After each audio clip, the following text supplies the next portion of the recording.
Good morning, Yield Nerds, episode 112. And I have been waiting for this moment for a very long time.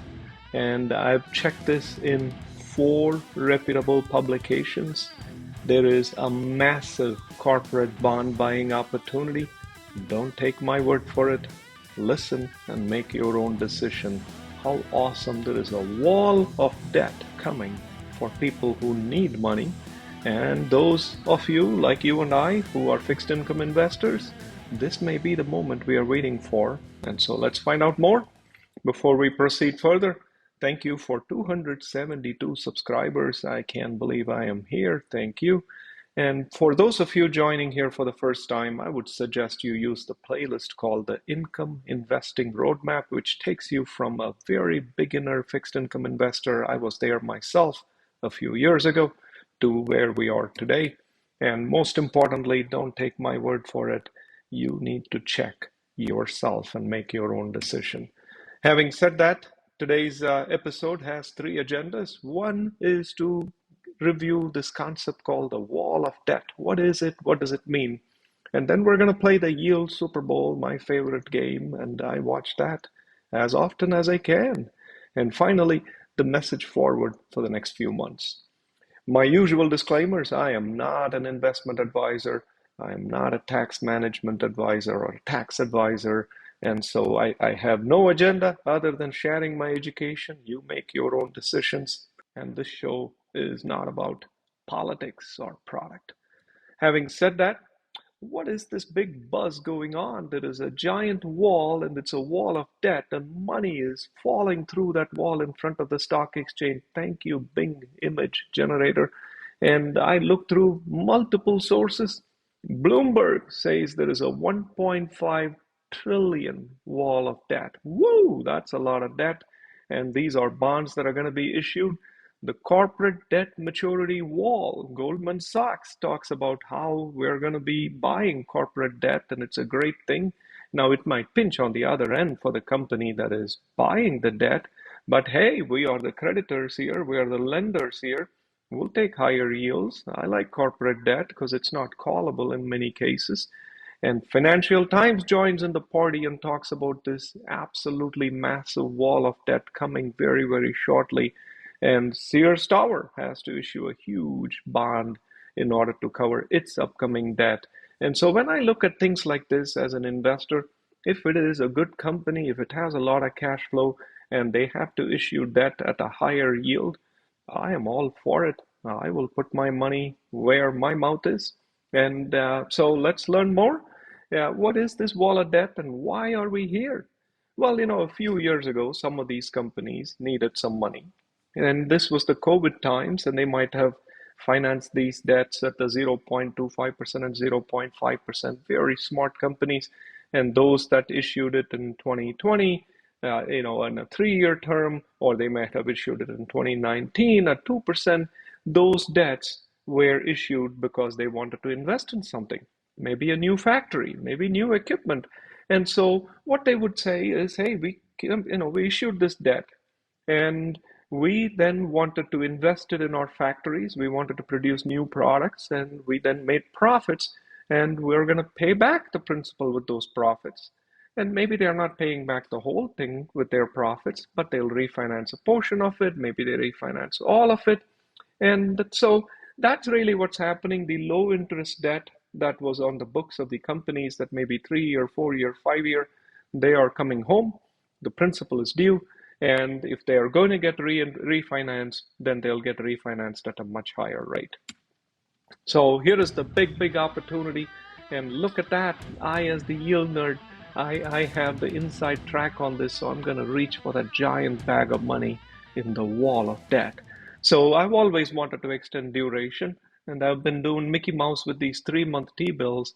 And if there is an opportunity to lock in higher yields. Now, when I say higher yields, I mean higher, gross yields, adding state tax. Because, in treasuries, if you get 5.4% and Illinois has 6% state tax, that would really be like 5.7%. So if you give me a corporate bond at 5.7% for an investment grade company that is not a callable bond, sign me up. I will go to much higher duration. And so I got very excited about this wall of debt, and I want to share what I learned. And the excitement, folks, is absolutely palpable because Reuters says January is going to break the record as the busiest month, except it's not over. February beats the January record. March is going to beat the February record. So I'm sitting here going, yes, I am ready to buy some corporate bonds and lock in non-callable high yields. So this is very, very exciting. I hope you are excited for me. And before I jump and buy corporate bonds, I just wanted to do a very, very quick sanity check in my favorite game that I call Yield Super Bowl.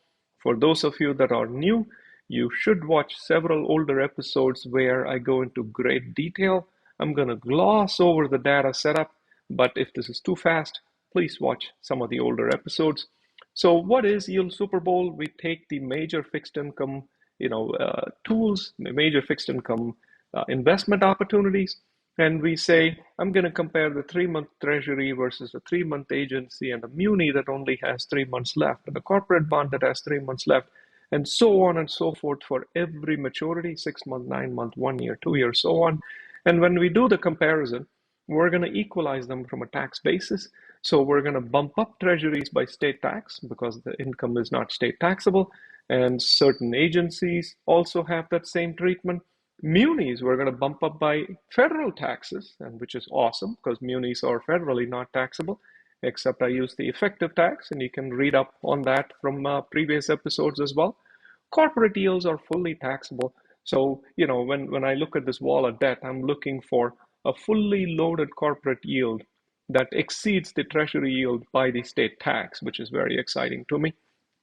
And so you may remember from past episodes, this goes to episode 84, August of last year. In the short term, treasuries hovered around 6%. Now remember, that is, adding back the state tax.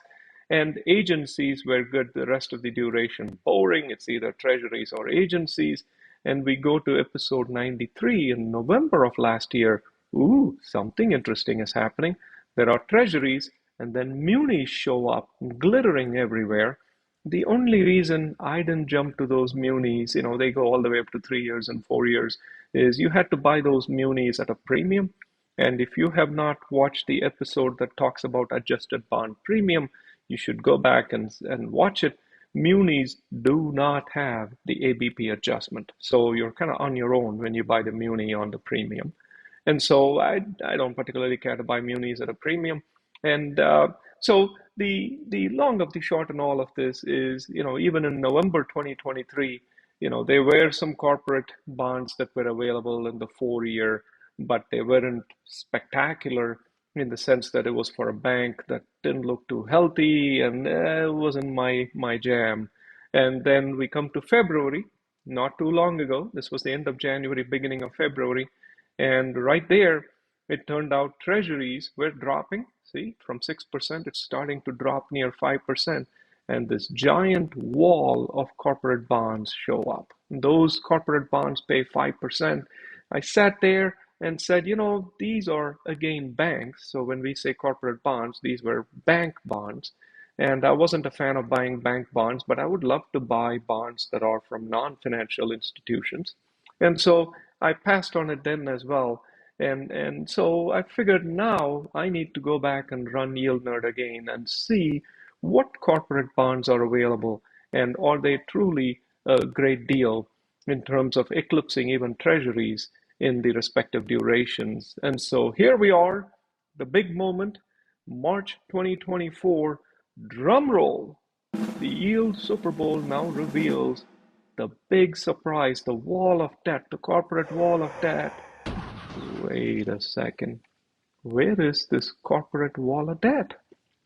Well, turns out there is a lot of debt being issued, but that debt is being issued at a yield that is far lower than what you could make with either munis or even bank CDs. So let me repeat that. You can go buy a bank CD that pays more on a pre-tax basis than the corporate debt being issued, and the bank CD is not callable as well.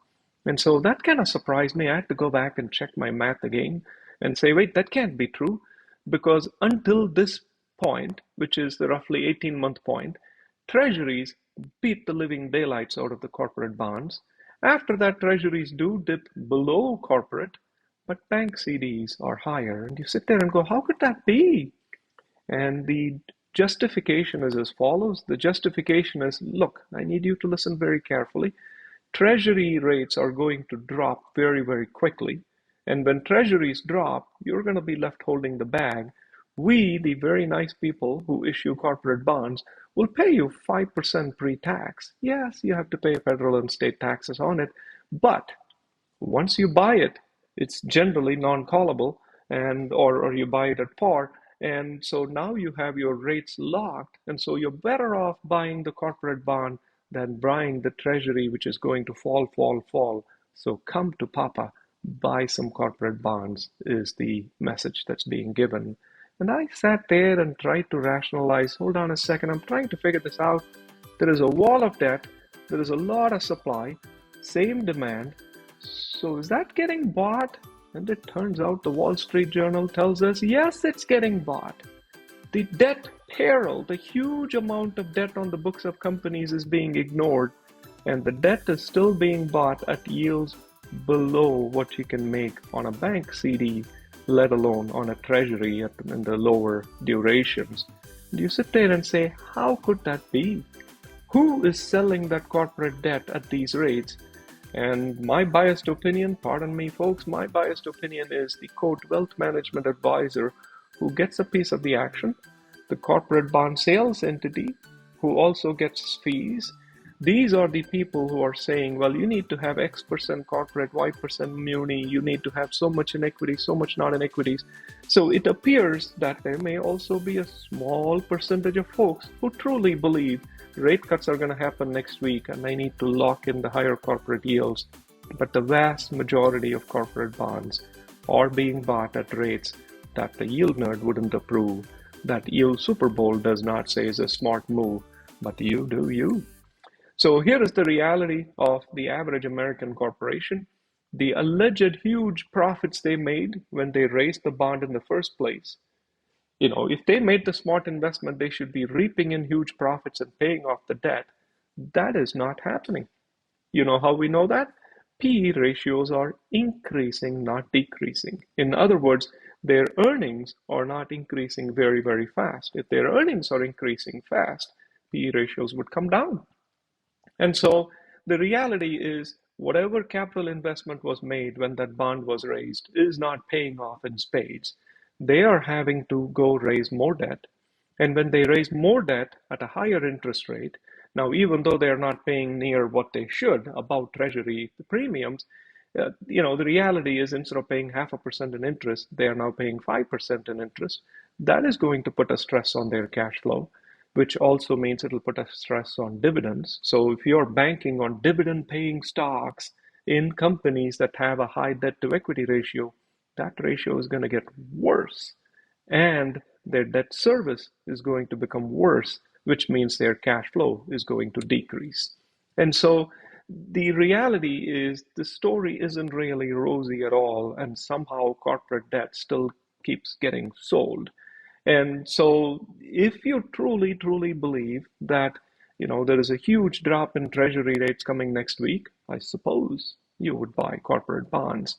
But if you look only within T-bills, if you put just T-bills in a time machine, and this is what I use to gauge when I would think the time is right, you can see that the 5-year and 10-year move a lot. Look at that. It moved from almost 5% to almost 3% in about a year. The 2-year is kind of moving much less, as it should, and the 3-month is moving a fraction of that.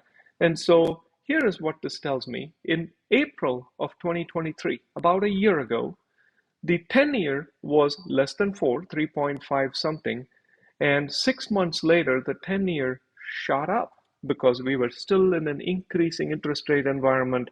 Nobody wanted to buy long duration American debt, and that made the yield go higher.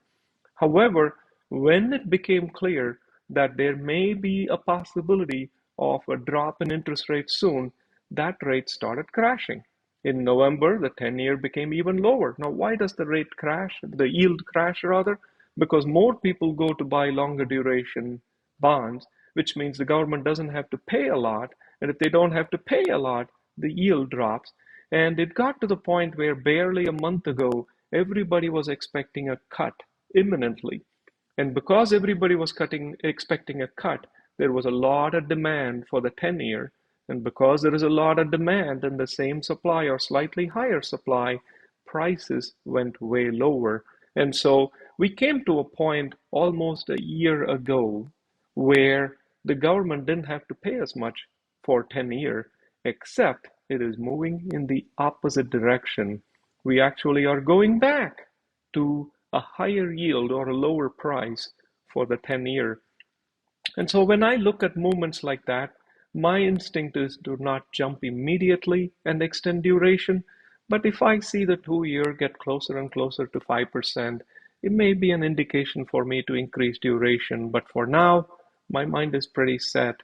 I don't see this giant wall of debt crashing down into mountains of money that I can rake. I'd love for that to be true. So it looks like April 30th is slightly less scary. There's one half of the spending bills that have been punted past the election. Maybe the next half will happen as well. Shutdowns appear to not be on the cards. But whether it is the wall of debt or whether it is the hope of lower interest rates or somehow inflation being tamed, the idea that you would add risk now, in my opinion, seems unwise, but you do you. Until a clear signal to the contrary, I am still going to T-bill and chill with 95% and maybe experiment with the other 5%. So I'm continuing my T-bill and chill journey. Thank you for tuning into Yield Nerd. And remember, even a blind squirrel finds a nut once in a while. Do your own research. Thank you.